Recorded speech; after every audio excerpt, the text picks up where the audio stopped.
सब कहते हैं कि टीचर का जॉब एक नोबल प्रोफेशन होता है, लेकिन ये कोई नहीं बताता है कि जब टीचर ट्रेनिंग का फेज़ होता है वो बहुत हेक्टिक होता है और कितना खर्चीली होता है। आज मैं आप लोगों को वही हिडन एक्सपेंसेस के बारे में बताऊंगी, और जो बीएड और डीएलएड के प्रोस्पेक्टस में लिखा नहीं जाता, ना ही हमें बताया जाता है। तो चलिए बात करते हैं उन सब चीज़ों के बारे में।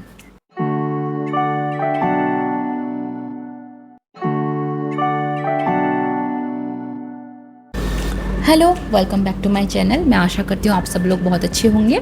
और आज हम बात करेंगे कि एक टीचर ट्रेनिंग के टाइम पीरियड पे कितने हम एक्सपेंसेस हमारे जाते हैं, कितने हमारे खर्च होते हैं पैसे हमारे, उसके बारे में आप सबसे चर्चा करूँगी, क्योंकि इन सब के बारे में आपको कोई नहीं बताता है। आप सब लोगों को ये तो बताते हैं कि बीएड में कितना खर्चा होता है, पढ़ाई लिखाई में कितना खर्चा होता है, लेकिन इसके अलावा भी हम जब स्कूल इंटर्नशिप प्रोग्राम में जाते हैं तो इसमें हमारा क्या क्या कितना खर्चा होता है और मेरा कितना खर्चा हुआ था, मैं आपको ये बताऊंगी।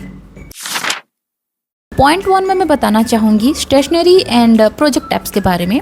ये एक टीचर ट्रेनिंग के फेज़ में बहुत इंपॉर्टेंट रोल प्ले करता है। कैसे रोल प्ले करता है पता है?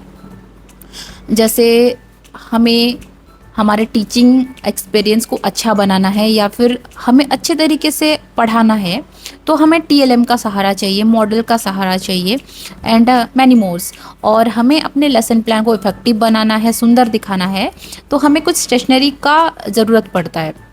लाइक कलरफुल पेन हो गए, या फिर सिजल मार्कर हो गए, कलरफुल स्केच पेन्स हो गए, एंड वाटर कलर्स हो गए, पेंसिल्स, इरेजर्स एंड कटर्स, वही सब जो भी हमें चाहिए होता है एक ड्राइंग करने के लिए, वो सब चीज़ हमें हमारे पास चाहिए होता है। लाइक चार्ट पेपर्स हो गए, फोर शीट्स हो गए, कलरफुल शीट्स हो गए, बहुत सारी चीज़ जो है जो हमें एक ड्राइंग में या फिर टीएलएम बनाने में हमें चाहिए होता है, वो सब चीज़ को हमको क्या करना पड़ता है, ख़रीदना पड़ता है। एक टीचर का जो एक रोल होता है, अपने स्टूडेंट्स को अच्छे तरीके से आप अगर पढ़ाना चाहते हो तो आपके लिए टीएलएम एक बेस्ट वे होता है।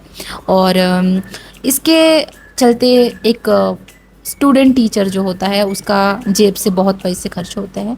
पता नहीं कितने 100 रुपये आपने इन सब चीज़ों में खर्च किए होंगे, ये आप कैलकुलेशन करोगे तो ही आपको पता चलेगा। हालांकि लास्ट में मैं छोटा सा स्लिप आपको दिखाऊंगी कि कैलकुलेशन करके एक मंथ का। और आप लोगों को पता है कि टीचर ट्रेनिंग का जो पीरियड्स होता है वो 3 से 6 महीने का होता है, और इस हिसाब से आप अपना कैलकुलेशन खुद कर सकते हैं, जो कि हमें ये बताया नहीं जाता है जब हम इसमें एडमिशन लेते हैं, तो कि आपको इतना खर्च बाद में करना पड़ेगा।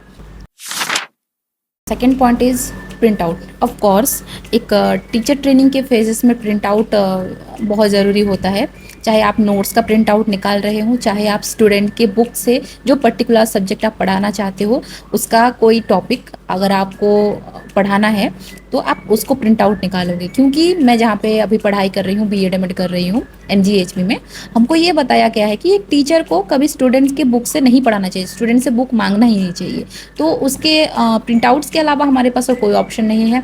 अब हम बुक तो खरीद नहीं सकते क्योंकि हमें रोज़ रोज़ नए क्लास में जाने पड़ते थे, तो इतने सारे बुक्स अगर हम खरीद लेंगे तो इसमें ज़्यादा पैसे बर्बाद हो जाएंगे। दैट्स वाई हमें प्रिंट आउट्स निकालने पड़ते थे एक पर्टिकुलर टॉपिक का, एक पर्टिकुलर एक पोएट्री हो गया, पोएम हो गया, क्योंकि लैंग्वेज जो हम पढ़ा रहे हैं जैसे कि हिंदी और इंग्लिश या फिर संस्कृत हो गया, तो इसमें हमें क्या करना पड़ता था, हम बुक देख के पढ़ा सकते हैं, लेकिन सोशल साइंस और बाकी चीज़ में हम लोग बुक का यूज़ नहीं करते थे। तो हम जब पढ़ाते हैं तो हमें प्रिंट आउट्स की ज़रूरत पड़ती थी। और 6 महीने से 3 महीने से 6 महीने एक टीचर का ट्रेनिंग प्रोग्राम रहता है, इंटर्नशिप प्रोग्राम रहता है। तो आप लोगों को पता ही होगा कि आप लोगों को एक क्लास में तो जाना नहीं होता है, मिनिमम 3-4 क्लास 6 to 9th हम लोग पढ़ा देते थे, क्योंकि 10th वालों का एग्ज़ाम था तो हमें 10th वालों को पढ़ाने का मौका नहीं मिल रहा था। स्पेशली मैं जिस स्कूल में जाती थी वहाँ पे 10th क्लास को पढ़ाने के लिए हमें नहीं बोलते थे, बस 9th तक हम पढ़ाते थे।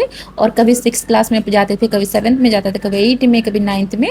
और दैट्स वाई हम लोगों को अलग अलग प्रिंट आउट्स हमेशा निकाल के लेके जाने पड़ते थे। Okay, next come two point number 3, जिसमें आ जाएगा ट्रैवल में हम जब एसआईपी पे जाते थे, स्कूल इंटर्नशिप पे जाते थे हम लोग, तो यूनिवर्सिटी की तरफ से हमें कोई बस या फिर कोई गाड़ी प्रोवाइडेड नहीं था। हम अपने पैसे से जाते थे। जिनके पास गाड़ी होता था, बाइक स्कूटी होते थे, वो लोग अपने पैसे से पेट्रोल डाल के जाते थे, और जिनके पास ये सब अवेलेबल नहीं था वो लोग ऑटो से जाते थे। और मान लीजिए एक इंसान ऑटो पे जा रहा है तो उसको जाने का और आने का खर्चा दोनों देना पड़ता है। मतलब जाने का खर्चा मान लीजिए 40 रुपये, तो आने का भी वही 40 रुपये ही लगेगा। तो इस हिसाब से आप लोग कैलकुलेशन कर सकते हैं कि कितने पैसे खर्च होते होंगे। जबकि यूनिवर्सिटी की तरफ से हम लोगों को एसआईपी के लिए एक बस प्रोवाइड करना चाहिए था, लेकिन यहाँ पे ऐसा कोई सुविधा हमारे लिए नहीं दिया गया है। तो किसी का तो स्कूल पास में होता था तो वो तो चल के भी जाते थे, लेकिन पैदल पैदल ही चले जाते थे। लेकिन जिन सब लोगों का स्कूल दूर होता था उनको बहुत प्रॉब्लम होता था। और ऊपर से वर्धा में बहुत धूप होता है, महाराष्ट्र के वर्धा में इतना धूप होता है कि आप चल के डेली जाओगे तो आपका तबीयत भी ख़राब हो जाएगा, और इतना दूर। अगर हाँ आपका स्कूल अगर पास में है तो इससे उतना इशू नहीं होता था, लेकिन जिनका स्कूल दूर पे होता था, 5-6 किलोमीटर दूरी पे भी भेजा जाता था, स्पेशली बॉयज़ को। और हमारे यूनिवर्सिटी में बॉयज़ एंड गर्ल्स को अलग अलग स्कूल्स में भेजे जाते हैं, एक साथ हम लोग नहीं जा सकते हैं। हालांकि ये एक मुझे लगता है कि जेंडर बायस्ड ये लोग मतलब यूनिवर्सिटी में मुझे दिखाई दिया। क्योंकि अगर बॉयज़ एंड गर्ल्स दोनों मिला के अगर भेजते थे तो ये बहुत हेल्पफुल होता था। क्यों हेल्पफुल होता था? क्योंकि बॉयज़ के पास गाड़ी वगैरह का है, उनके पास होता है। तो अगर साथ में भेजते थे तो गर्ल्स भी उनके साथ चले जाते थे इंटर्नशिप में, और उतना शायद पैसे नहीं खर्च होते थे। लेकिन अलग अलग भेजा जाता है यहाँ पे यूनिवर्सिटी में, तो दैट्स वाई थोड़ा सा ज़्यादा एक्सपेंसेस हो जाते हैं। और ऑटो में खर्चा ज़्यादा होता है, ऊपर से स्कूटी में पेट्रोल डाल के भी हमें जाना पड़ता था। बेस्ट होता था अगर यूनिवर्सिटी की तरफ से कोई हमारे लिए कोई बस या फिर गाड़ी का हमारे लिए एक प्रावधान होता था। Next come two point number 4। Point number 4 में मैं ये बात करूँगी कि यहाँ पे लुक्स बहुत इंपॉर्टेंट्स होते थे, क्योंकि हम एक टीचर हैं, मतलब फ्यूचर टीचर हैं हम लोग, फ्यूचर में हम टीचर बनने वाले हैं। तो हम ऐसे ही कुछ भी पहन के स्कूल में नहीं जा सकते हैं। तो फिर अगर हम कुछ भी ऐसा पहन के चले जाएंगे तो ना ही स्टूडेंट्स हमको टीचर की तरह देखेंगे, ना ही स्कूल्स के स्टाफ को भी अच्छा नहीं लगेगा कि अगर हम इनफॉर्मल ड्रेस पहन के चले जा रहे हैं, तो ये हमारे प्रोफेशन के लिए भी अच्छा नहीं होता है। तो हमें ऑब्वियसली हमें हमेशा फॉर्मल में ही जाना पड़ता था। साड़ीज़ एंड लड़कियाँ साड़ी पहन के जाती थी, एंड लड़के जो होते थे वो फुल शर्ट पहन के जाते थे, फॉर्मल शर्ट एंड जीन्स पहन के नहीं जाते थे, नीचे भी फॉर्मल पहन के ही जाते थे। ऊपर से उनका जो शू होते थे वो भी फॉर्मल होते थे। एंड लड़कियों का हील्स वगैरह का कुछ अलाउज नहीं होता था।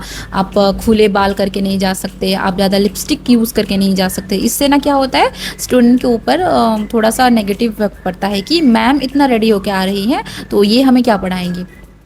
दैट्स वाई हमें एक टीचर के हिसाब से अपने आप को वेल प्रिपेयर्ड, वेल ग्रूम होके हमें जाना पड़ता था।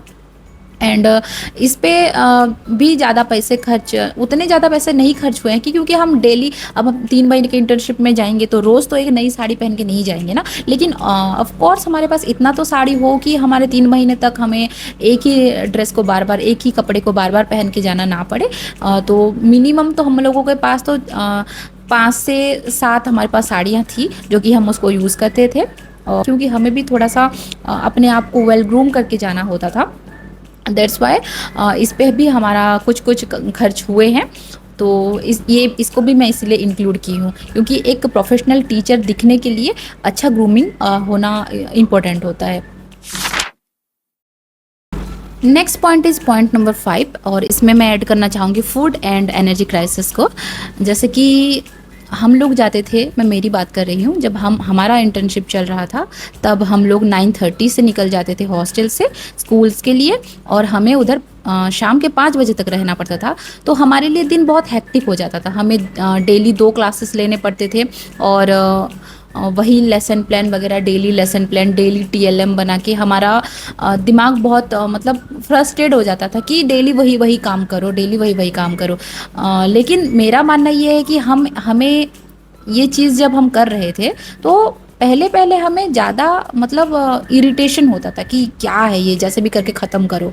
लेकिन बाद में हम लोगों ने इसको एक जॉब की तरह देखा, क्योंकि हम फ्यूचर में टीचर बनने वाले हैं। तो एक स्टूडेंट का जो फ्यूचर होता है वो एक टीचर के हाथ में होता है। अगर आप अभी इसमें थोड़ा सा मेहनत करेंगे तो आपका फ्यूचर बहुत अच्छा हो जाएगा। क्योंकि अभी आप अगर इन सब चीज़ों में थोड़ा मेहनत अपना डालेंगे, थोड़ा सा आप इसमें अपना खून पसीना थोड़ा सा बहाएंगे, तो ही आपको फ्यूचर में अच्छा टीचर बनने का एक मौका मिलेगा। अगर आप इसको बस एक काम की तरह देख रहे हैं, दिल से टीचर आप नहीं बन पाएंगे। फिर आप कभी एक स्टूडेंट के फ्यूचर को संवार नहीं सकेंगे, ना ही उसके उसके साथ सिंपैथी दिखा पाएंगे या फिर उसके प्रॉब्लम को समझ पाएंगे। क्योंकि बोला जाता है ना, teacher is a friend, philosopher and guide. तो इन तीन चीज़ों के साथ आपको एक स्टूडेंट के साथ रहना पड़ेगा। और इन सब चीज़ों में भी मतलब हाँ, मैं मानती हूँ कि इन सब चीज़ों में बहुत हम लोगों को थोड़ा सा फ्रस्ट्रेशन फील हुआ था। लेकिन हाँ, बाद में जाते जाते हम लोगों ने इसको ओवरकम कर लिया था।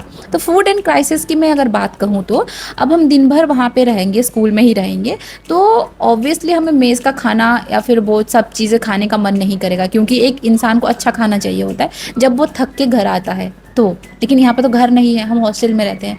तो इन सब चक्करों के कारण हम कभी जूस पी लेते हैं बाहर, कभी लस्सी पी लिया, कभी जूस पी लिया, कभी कोल्ड कॉफ़ी पी लिया, कभी चाय पी लिया, कभी कोल्ड ड्रिंक्स पी लिया, कभी मन नहीं किया तो बाहर रेस्टोरेंट में चले गए खाने पीने के लिए।